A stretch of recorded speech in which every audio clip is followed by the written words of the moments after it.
Have you ever been laid off from a job or been fired by a client? It's one of the most stressful and painful experiences a person can go through. But what if that painful experience led you into a community that you can grow with and add value to? That's exactly what our guest today has done, because community building is storytelling. I'm Jonathan Jordan, your storytelling coach, and this is Everything is Storytelling, a podcast for people obsessed with story. Our guest today is Laura Krauss, the founder of the Ripple Effect Sales Advisory. She's spent the past 25 years in sales, and in 2023, she was laid off by a global SaaS company she was working for. Now, she's written a book about that experience called The Layoff Cooties. It's them, not you, which is coming out this fall. And she's also a community host for the Layoff Cooties Couch, encouraging others who are facing the same pain of layoff. So, Laura, first off, just thanks for being here and thanks for joining me to talk today. Thanks for having me. I'm super excited to have this conversation. I appreciate it. Yeah. And kind of like we were just talking about before pushing the record button, I know we've kind of been like back and forth dialogue on LinkedIn. And so I love it when those digital conversations turn into real life conversations. Absolutely. I'm super excited to be here. I feel like we've been communicating with one another for several months now, and it's always exciting to meet you in somewhat real life here on a podcast, right? Right. Yeah. Well, and anytime, I can help support someone sharing their story, and especially one that impacts so many people right now. I think it's a way that we can just encourage others. So to kind of kick us off here, I know I've never been laid off. Okay. So I'm very interested in hearing you describe that experience for yourself. I do know what it's like to be unexpectedly fired by a client, but it's not quite the same. So, I really want to just kind of start with like your experience and the context for your layoff story, if that's all right. Yeah, that sounds great. First of all, congratulations that you've never been laid off, because from learning from other people, it happens more frequently than you'd expect. I'm 45 years old, and I never in a million years thought it would happen to me either.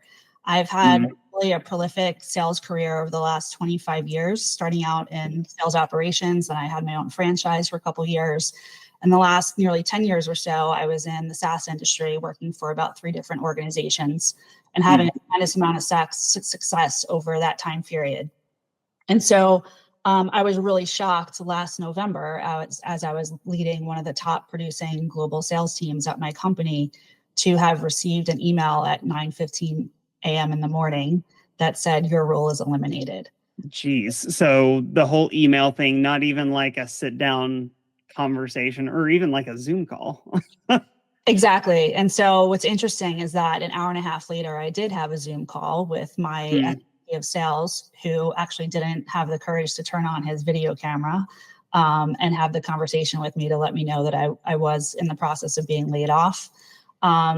Less than 5 minutes later, all my access was turned off. And by 11 a.m. that day on November 29th, 2023, my entire tenure and everything that I had worked towards and the team that I had built and the success that we had just seemed to disappear in a matter of just a few minutes. And I tell people all the time that I wouldn't wish that experience upon anybody. But what I've found over the last 9 months in speaking with other folks who have gone through a layoff experience, it's one of the most traumatizing experiences of your life. And the reason for that is because it impacts every aspect of your life, right? There's a common platitude of don't take it personally, it's just business. Well, every aspect of losing your job is personal. It impacts you financially, it impacts you emotionally, it impacts you spiritually, it impacts your family, your friends, all of that. And so, until it really happens to you, I don't know that you really can anticipate how you would actually handle it. And so for me, I found myself in this world that I had never experienced. And layoffs was always something that happened to other people.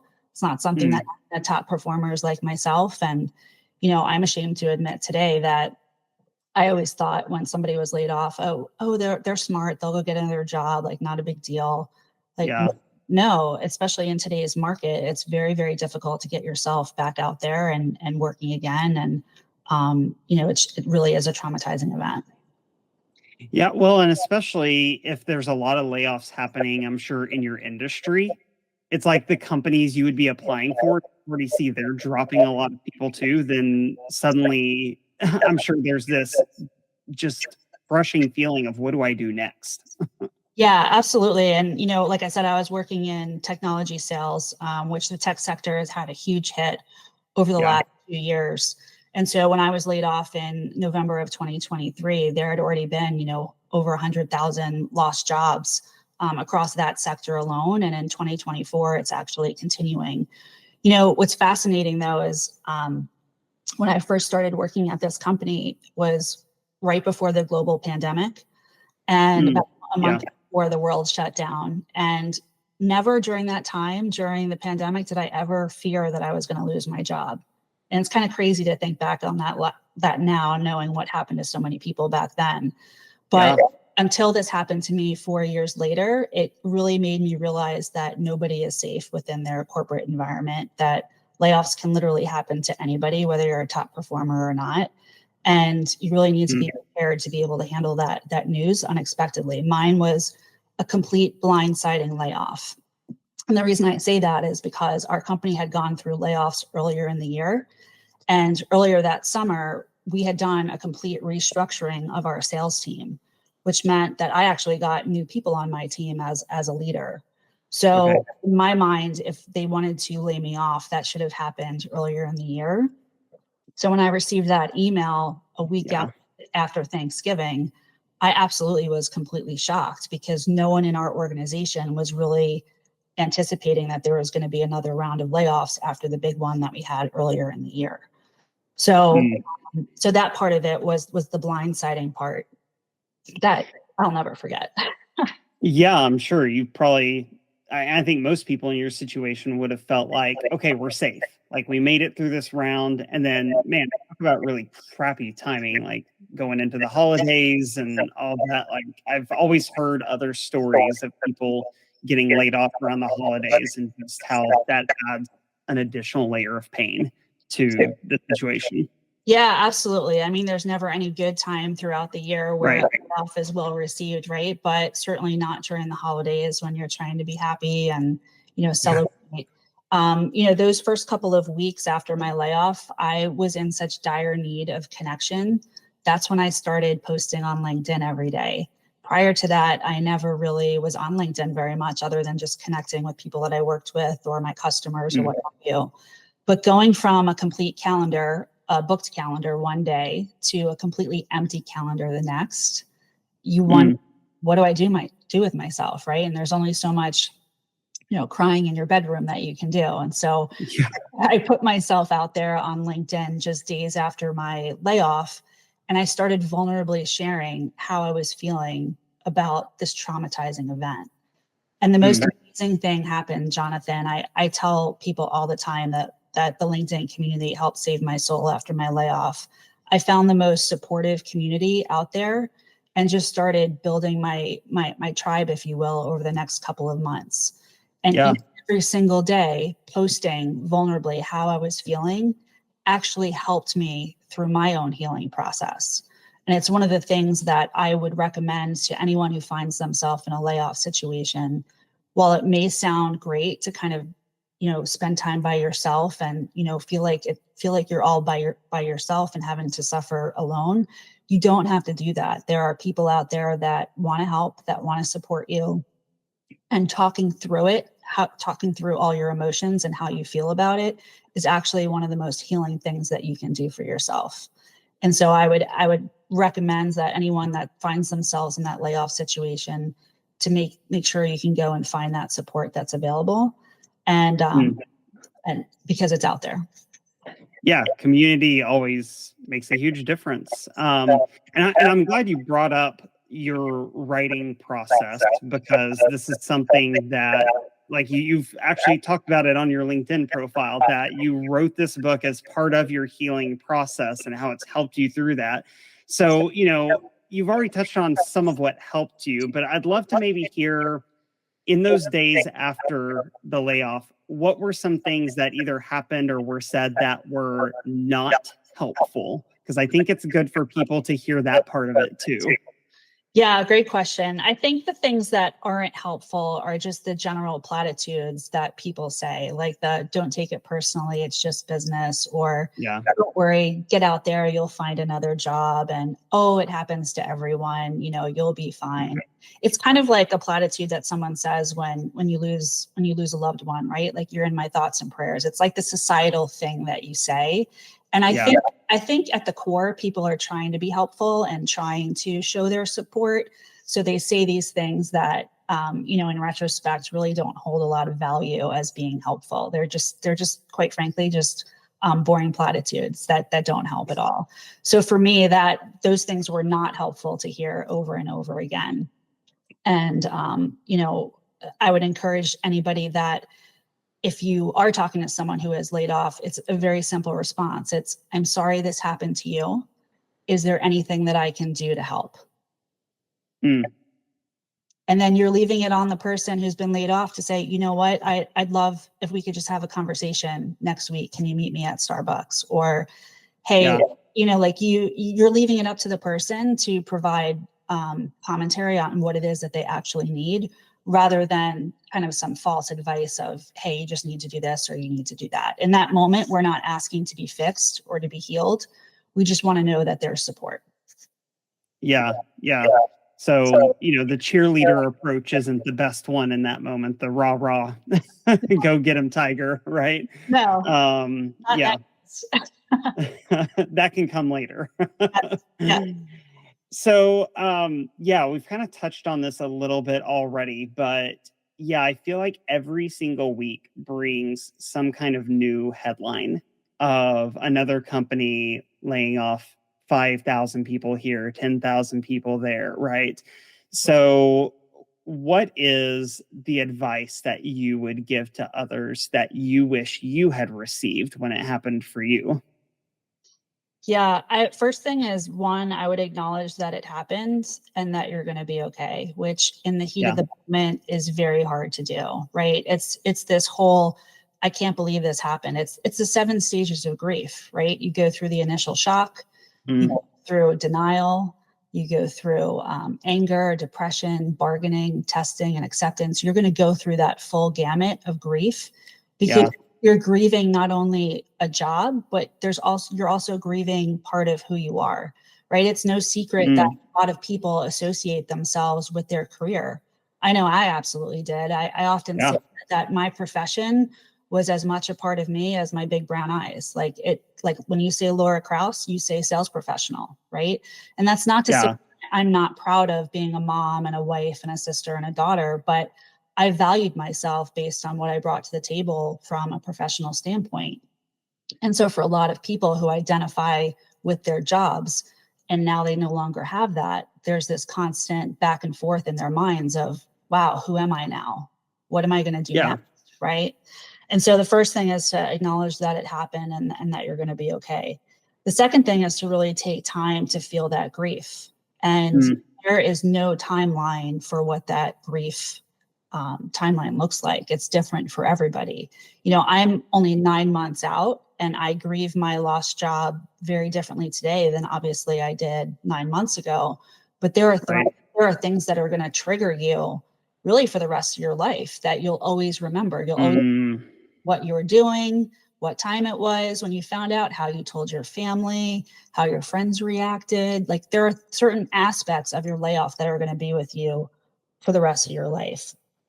And that is such a good point, because you're making me think of something a client shared with me once from when we were working on her book. Is she had a story we used in the book of a guy who he had been fired twice before in his career, and that created triggers for him where he would begin to self-sabotage around like the anniversaries of those happening. Like suddenly his work behaviors would change. And it was like he had this mindset of, oh, it's going to happen again. So, basically screw it. Yeah.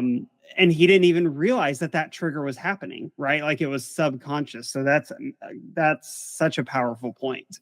Yeah, and I think what people fail to remember is that, layoffs are for the most part out of their control, right? Yeah, It's a business decision that was made by somebody else within their organization, whether they know you or not, right?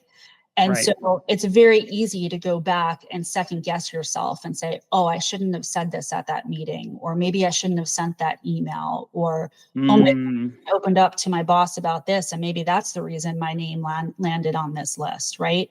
You go through all of the motions of like recounting the last 2, 3 months or years of your employment at that particular company, and it's really a futile exercise. You can't do that to yourself, right? For whatever yeah, reason, your name was put on this list, you no longer work there. What you need to remember is that your time mattered while you were there. You had an amazing impact on that organization, and you have that experience with you that you can now take with you for your next role. But you bring up a great point. A lot of people, when they move on to their next role, they still have in the back of their mind, okay, I need to make sure this doesn't happen to me again. yeah. Well, and I mean, you hit it right on the head talking about how it's such a big part of our identity, our job title, what we do every day. It's one of the first questions anyone asks you when you first meet, Yep. and yeah, sometimes it has nothing to do with your quality of work. You're making me remember. I had this memory buried. My wife got let go from a position she had early on in our marriage, Wow. and literally the reason she got let go was because her boss.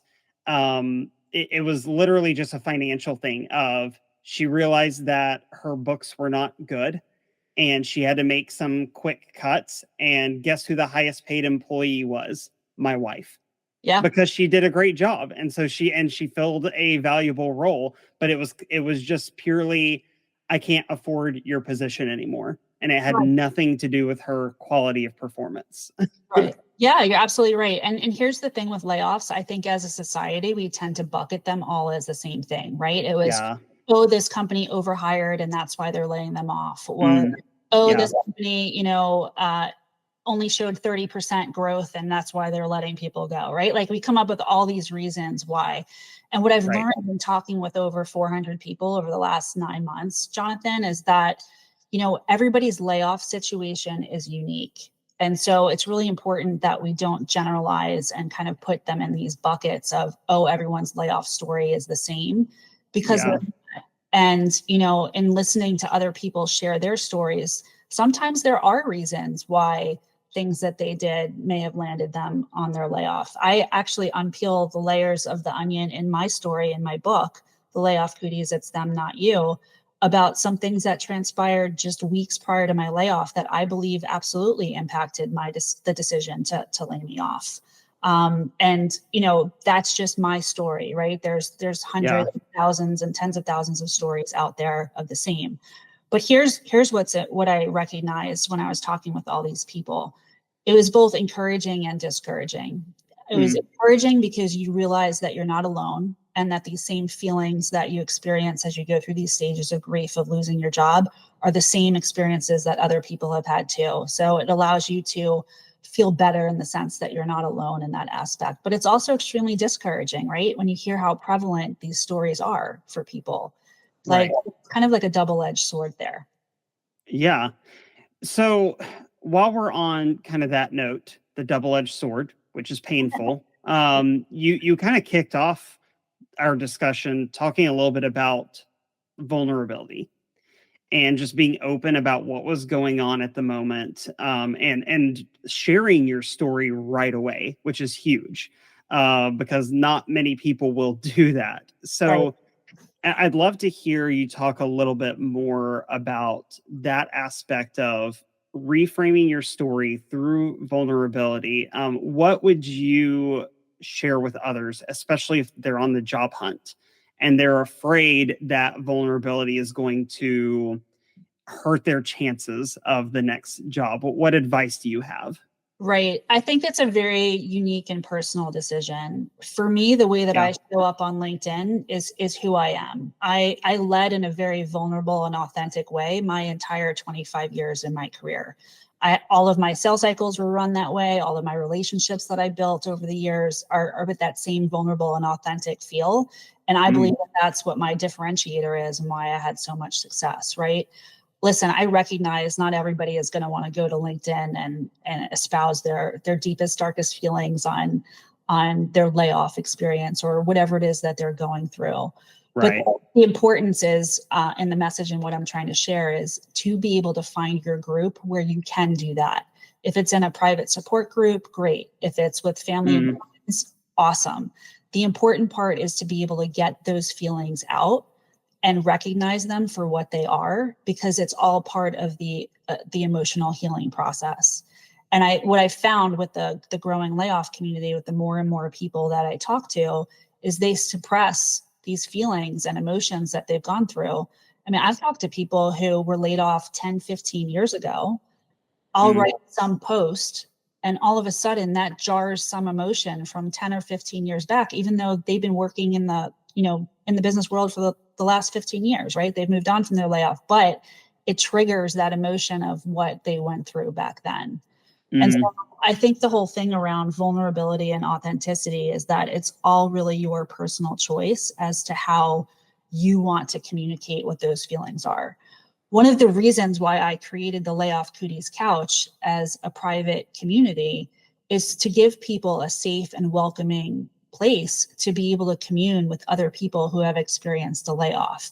So if you're one of the people who obviously don't want to share these feelings because you're afraid that it's going to inhibit your next job out there, which I totally get, find yourself an online community or support group where you can actually share and commune with other people.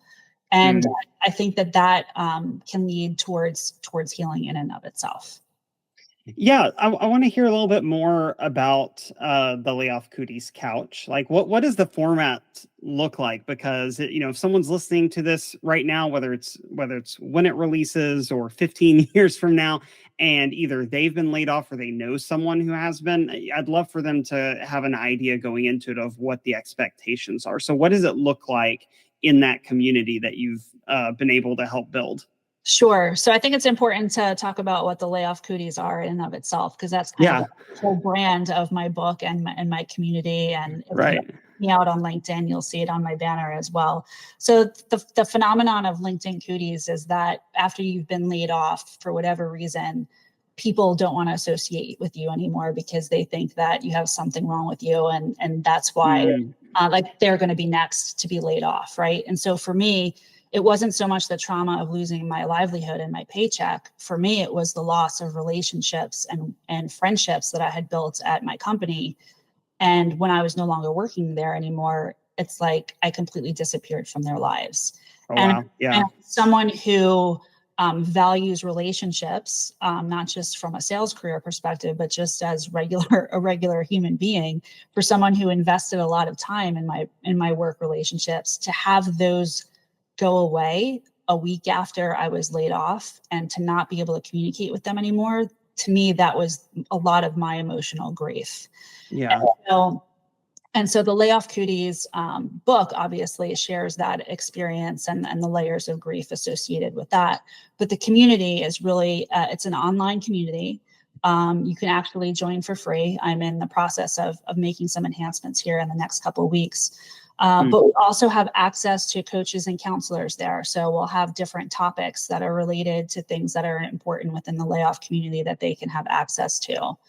But more importantly, they can go and see other people who have been laid off. And there's all different ways in which they can communicate within this software. It's run off of Mighty Networks, and it's an online software platform. And there's all different types of engagement within this community. They can talk about the day that it happened and share their story, and other people can read it and engage with them on that. They can talk about what it was like telling their family and get that out. So there's different topics, about 10 to 15 different topics that folks can go and talk about. And then the other thing that we do is we have a Sharing is Caring series, which is essentially you all log into a Zoom calendar invite, and we share stories of our layoff. And so you'll have one or two people getting on there, sharing their story. You can listen to it. You can interact within that conversation as well. So a lot of different areas to engage. If you just want to comment and be part of the conversation from a writing perspective, you can. If you want to participate in the coaching and counseling, you can. And if you want to do these sharing is caring series, you can do that too. So the cool part about the community is that we can grow it over time. And this isn't my community, Laura Krauss's community. This is the Layoff Community's community, right? And so I want the feedback and the growth to come from the people that are actually participating and sharing their stories, because it's really a valuable resource for them more so than it is for me. Yeah, well, I just love that you've taken that approach to it, that you've taken a story that is painful and full of hardship and something people don't naturally want to talk about, and that you've completely built a community around it where those stories can actually create some good. Like, that's just such a great idea. So obviously we've got the Layoff Cooties Couch community that people can go check out, and we'll definitely make sure there's a link to that in the show notes for people to get there. And then I know you said before we hopped on the call that you don't have a book date quite yet, but once it comes out, we'll definitely make sure that gets in the show notes as well, a link to it, so that people are able to go grab the book too. Is there anything else that you wanted to make sure people know that you're able to offer to them beyond those two resources? Yeah, I'll just piggyback on the book real quick, if you don't mind. Yes, please. It was really important for me to publish this book on or before the 1-year anniversary of my layoff date, which was November 29th of 2023. And so when I first had the idea that I wanted to publish this, I started working with a writing coach around the end of March, and really had the book written in about 3 months' time. And the reason I was able to do that is because I needed to kind of backtrack from when my publishing date would be. So I just finished the final edits within the book. Next week, we'll go to the typesetter and book designer. And the goal is by the fall of this year, we'll be able to have a book that's ready and available on Amazon and Ingram Sparks, so that you can access through Barnes & Noble and that whole chain as well. So really, really excited about that. If people want to connect with me to learn more about the book and the community, they can certainly find me on LinkedIn. I post every single day there, and I love engaging with the community on there. And then obviously with the Layoff Cooties Couch community, I'm very involved and engaged in that community as well. Yeah. So I can cut this part out if need be, but I'm curious whether there will be an audiobook version, because I imagine that might be valuable for people who are literally in their car going to an interview or job hunting, to be listening to something like that that's going to encourage them. So is there going to be an audio version as well? Yes, actually, I just met with a recording studio last week, but I won't be recording until 2025. So the audiobook will come out in 2025. But yes, I've had a lot of people ask about that. I personally don't listen to audiobooks, but I know a lot of people do. So I wanted to make that available there. Yeah, I'm one of those people. So I listen to lots of audiobooks. I'm an auditory learner, and it's how I spend so much of my day writing and editing books for people that if I'm feeding myself, I need to kind of do it in a different way besides just sitting with a book open in front of me. So, well, as soon as it comes out, we can always update the notes. That's the great thing about podcasts, is they're kind of evergreen, and we can just drop it in there. So. And then you mentioned earlier that LinkedIn's kind of where you hang out. So is that the main place you'd recommend for people to come connect with you? Absolutely. Yep. Like I said, I post there every single day, and I love engaging with the community there. Yeah. Same. And I think, again, I think even though my story on LinkedIn is a little bit different, part of why I started engaging there more was because I lost a pipeline of business. Like all of a sudden it was gone, like 25% of my income just gone. And I was like, oh crap, I'm not very good at this networking thing, and I don't know enough other people, and I really need to be in a community of people. So Right. So yeah, again, I love that your story now is providing that community for people who are going through an awful experience, like truly. Yeah, Cool. I appreciate that. And I would say one final thing here. Yes. You know, it's so interesting because a year ago, my family used to make fun of me for my lack of being on social media. Like I used to think social media was like the downfall of our society, right? And sometimes Yeah. it still do, depending upon what you're doing. But I will tell you that if it were not for the community on LinkedIn that I have been surrounded with over the last 9 months, I absolutely would not be where I am on my healing journey today. And it's just fascinating to me that when I look back now and try and find the silver linings of this whole experience, yes, I wrote a book and that helped from my healing perspective. And yes, Right. started this community. But the silver lining really is all of the amazing people that I've been able to meet on LinkedIn over the last 9 months that I absolutely would have never met had this not happened to me. Right. And so I would just share that with anybody who's had this layoff experience. Like, yes, there's a reason why it happened, but there's so much more and so many amazing things that are in your future. This layoff is just one chapter of your book. Right. And when you think about it, you've faced adversity over the course of your entire life, and your layoff now is just another piece of that, building that adversity puzzle, right? And so I just encourage everyone to recognize that this is a season, this is a chapter in your life, and it doesn't define you. What defines you is what you do with it. Yeah, that is so good. Thank you for adding that on, because yeah, it's true. Like we can choose to turn the page and to keep moving forward and use that hardship, as difficult as it is an important part of the story too. I love that. So, well, again, Laura, thank you so much for sharing your story and having that vulnerability, and again, building this community and sharing this message with unfortunately a lot of people who need to hear it currently. Thank you for having me, Jonathan. I enjoyed it. Laura, thanks again for being here to talk about how you've built this community around your story and how others can do exactly the same. So if this message really resonated with you, maybe you've gone through a layoff recently or you know someone who has, guess what? Laura's book is actually now available. It's called The Layoff Cooties. Go on Amazon, grab a copy for yourself or for that loved one who has been going through a layoff so they can start building a community around their story. And if you haven't done so already, make sure to leave a 5-star review for the show so that other people can find it. And my book, also Start With Story, is also available. So you can find that in the show notes as well. But definitely go support Laura and her mission and her book. And let's keep changing the world one story at a time.